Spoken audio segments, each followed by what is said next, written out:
আচ্ছা, বাবুর্চিরা এই কাবেলি ছোলা রান্নায় কী এমন জাদু করে যে তার টেস্টটা একেবারে অথেন্টিক আছে এবং আমরা বাড়িতে একেবারেই বানাতে পারি না, টেস্টটাও আনতে পারি না।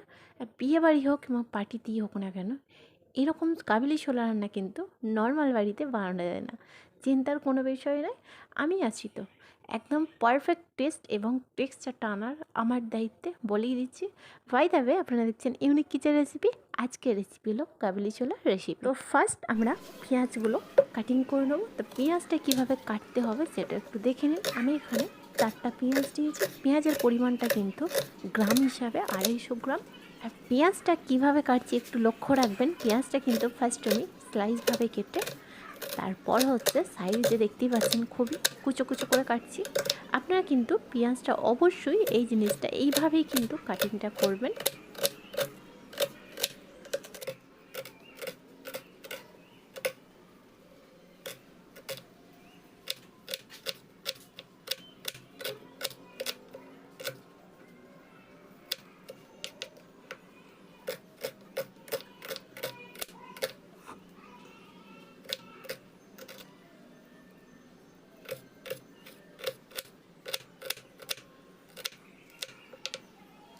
আচ্ছা, কাবুলি ছোলা বানানোর জন্য এখানে আমি 500 গ্রাম কাবুলি ছোলা নিয়েছি। এটা কিন্তু আমাদের বয়েল করে নিতে হবে। তার জন্য ওভারনাইট আমি কিন্তু এটা ভিজিয়ে রেখেছিলাম। আর দেখতেই পাচ্ছেন কত বড় বড় হয়ে গেছে। তো একটি ননস্টিকের প্যানে আমি এই ছোলাগুলো অ্যাড করলাম। আচ্ছা, এই কাবুলি ছোলার সাথে কিছুটা গরম মশলা অ্যাড করবো আস্ত, যেমন 4টা তেজপাতা, 1 টুকরো দারচিনি, 4টা বড় এলাচ মাঝখান থেকে ফাটিয়ে নিয়েছি, 1 চা চামচ মতো গোটা গোলমরিচ এবং এরই সাথে 1 চামচ পরিমাণে নুন অ্যাড করবো। আর নুনের কোয়ান্টিটি কিন্তু খুবই কম রেখেছি, পরেও কিন্তু অ্যাড করব। আচ্ছা, এরই সাথে কিন্তু পানিটাও অ্যাড করব। পানিটা আপনারা এখানে বয়েল পানি মানে হচ্ছে ফোটানো পানিও অ্যাড করতে পারেন। আর বাবুর্চিদের আরও একটা সিক্রেট হচ্ছে, ওনারা কিন্তু এই কাবুলি ছোলা তরকারিতে অতিরিক্ত পরিমাণে পানি অ্যাড করে। কারণটা বলে দিচ্ছি, আমরা কিন্তু প্লেন পানি এখানে অ্যাড করব না। যতটা মানে যতক্ষণ তরকারিটা রান্না হবে আর কি, পানির কোয়ান্টিটিটা এতটাই থাকবে যে ছোলাটা যাতে ডুবে থাকে আর পানিটা উপরে ভেসে থাকে। আমি কিন্তু এখানে 1 লিটার পরিমাণে পানি অ্যাড করেছি। এখানে একটা ছোট টিপস দিই, আপনারা যদি এটা প্রেসার কুকারে বয়েল করতে দেন তাহলে একটা সিটি দেওয়ার পর গ্যাসের ফ্লেম মিডিয়াম টু স্লো করে 15 থেকে 20 মিনিট মতো এটাকে বয়েল করে নেবেন। আচ্ছা, ছোলাটা বয়েল করার পর যতক্ষণ ঠান্ডা হচ্ছে, এইদিকে আমরা ছোলা গ্রেভি বানিয়ে নিই। তার জন্য আমি ননস্টিকের কড়াইয়ের মধ্যে 50 গ্রাম মতো সরিষার তেল অ্যাড করেছি। আপনারা চাইলে রিফাইন তেলও অ্যাড করতে পারেন। স্পেশাল মশলা এখানে আমি 1 চা চামচ মতো গোলমরিচ, 1 চামচ মতো লং এবং 1 চামচ মতো আস্ত জিরা, ওটা কিন্তু হামাল দস্তাতে ক্রাশ করে নিয়েছি, ওটা অ্যাড করলাম। এবং 2 থেকে 3 মিনিট পরে কিন্তু এখানে 1 চা চামচ মতো হিং অ্যাড করলাম। তবে হ্যাঁ, অবশ্যই লক্ষ্য রাখবেন হিংটা কিন্তু ভালো ব্র্যান্ডের হওয়া চাই। এরপর যখনই তেলের সাথে মশলাগুলো বেশ সুন্দরভাবে কুক হয়ে যাবে এবং সুন্দর গন্ধ বেরোবে, তখনই এর মধ্যে কুচানো পেঁয়াজটা অ্যাড করে দিতে হবে। আর পেঁয়াজটা ততক্ষণই তেলের সাথে কুক করতে হবে যতক্ষণ না গোল্ডেন টু ব্রাউন কালার আসছে পেঁয়াজের মধ্যে।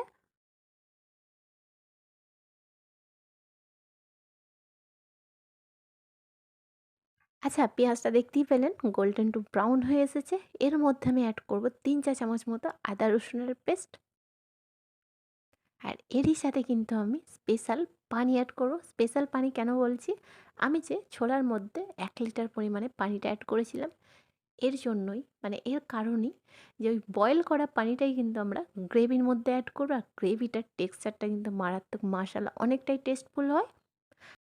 আচ্ছা, এই স্টেজে কিন্তু গ্যাসের ফ্লেম স্লো টু মিডিয়াম স্টেজে থাকবে। আর আমরা কিন্তু ওই বয়েল করা পানিটা অ্যাড করতে করতে এবং পেঁয়াজ আদা রসুনটাও এইভাবে কষাতে থাকবো প্রায় 15 মিনিট মতো। আর এইভাবে কষালে কি হয়, পেঁয়াজ এবং আদা রসুনটা একেবারে সফট হয়ে যায় এবং ভালোভাবে কষানোটাও কিন্তু কমপ্লিট হয়ে যায়। আচ্ছা, এরপর এখানে যেটা অ্যাড করব 6 থেকে 7টি কাশ্মীরি আস্ত লঙ্কা, ঠিক আছে? শুকনো লঙ্কা, ওটা কিন্তু আমি পানির মধ্যে ভিজিয়ে রেখে মাঝখান থেকে বীজগুলো রিমুভ করে ওটা পেস্ট করে নিয়েছি। আপনারা কিন্তু অবশ্যই এটা অ্যাড করবেন। আর এখানে আমি 3টা টমেটো পেস্ট করে রাখা, এটাও অ্যাড করলাম। অবশ্যই ছাঁকুনির মাধ্যমে এটাকে ছেঁকে নেবেন টমেটো এবং লঙ্কাটা, যাতে বীজগুলো এর মধ্যে অ্যাড না হয়। এবং ওই দুটো পেস্ট অ্যাড করার পর আবারও কিন্তু 6 থেকে 7 মিনিট মতো কষাতে হবে। আর যখনই দেখবেন তেলটা উপরে ভেসে এসেছে, এর মধ্যে আমি 200 গ্রাম মতো ফ্যাটানো দই অ্যাড করব। তবে হ্যাঁ, দইটা অবশ্যই টক না থাকে, মানে ২ রকমের টক দই পাওয়া যায়। এক রকমের হচ্ছে টক ভাব থাকে, আর একটা হচ্ছে নরমাল। নরমাল যে টক দইটা পাওয়া যায় ওই দইটাই কিন্তু অ্যাড করবেন। আর এই স্টেজে কিন্তু গ্যাসের ফ্লেম একেবারে স্লো করে দেবেন, কারণ দইটা ফেটে যাওয়ার সম্ভাবনা থাকে। আচ্ছা, দইটা অ্যাড করার পর যখনই দেখবেন ময়েশ্চারটা একেবারে শুকিয়ে এসেছে এবং তেলটা ওপরে ভেসে এসেছে, এর মধ্যে কিছুটা গুঁড়ো মসলা অ্যাড করব। যেমন ১ চা চামচ মতো হলুদের গুঁড়ো, ১ চা চামচ মতো জিরার গুঁড়ো, ১ চা চামচ মতো কাশ্মীরি লাল লঙ্কার গুঁড়ো আর ১.৫ চামচ পরিমাণে ধনিয়ার গুঁড়ো, এবং সাথে কিন্তু স্বাদ মতো লবণও ছিল। তো মশলাটা অ্যাড করার পর ভালো করে আবারও কিন্তু বেশ কিছুক্ষণ আমাদের কষাতে হবে, যতক্ষণ না মশলার কাঁচা স্মেলটা রিমুভড হচ্ছে।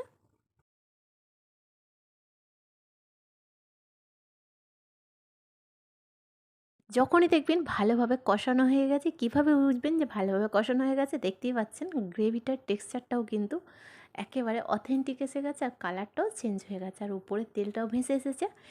এই স্টেজে যে বয়েল করা কাবুলি ছোলাটার মধ্যে অ্যাড করে দেব। হ্যাঁ, অবশ্যই একটা জিনিস লক্ষ্য রাখতে হবে।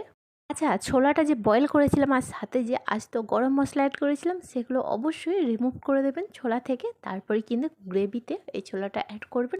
একটা জিনিস খেয়াল করেছেন কি আই ডোন্ট নো, কিন্তু ছোলাটা যখনই গ্রেভির মধ্যে অ্যাড করলাম, সাথে সাথেই কিন্তু গ্রেভির সাথে ছোলাটা অ্যাবজর্ব হয়ে গেল। এখানেই বোঝা যাচ্ছে ফাইনালি আমাদের গ্রেভিটাও কিন্তু ভালোভাবেই কুক হয়ে গিয়েছিল। আর ২ থেকে ৩ বার মতো স্টার করার পর বেঁচে থাকা বয়েল করা ছোলার যে পানিটা ছিল সেটা আমি পুরোটা অ্যাড করে দিলাম।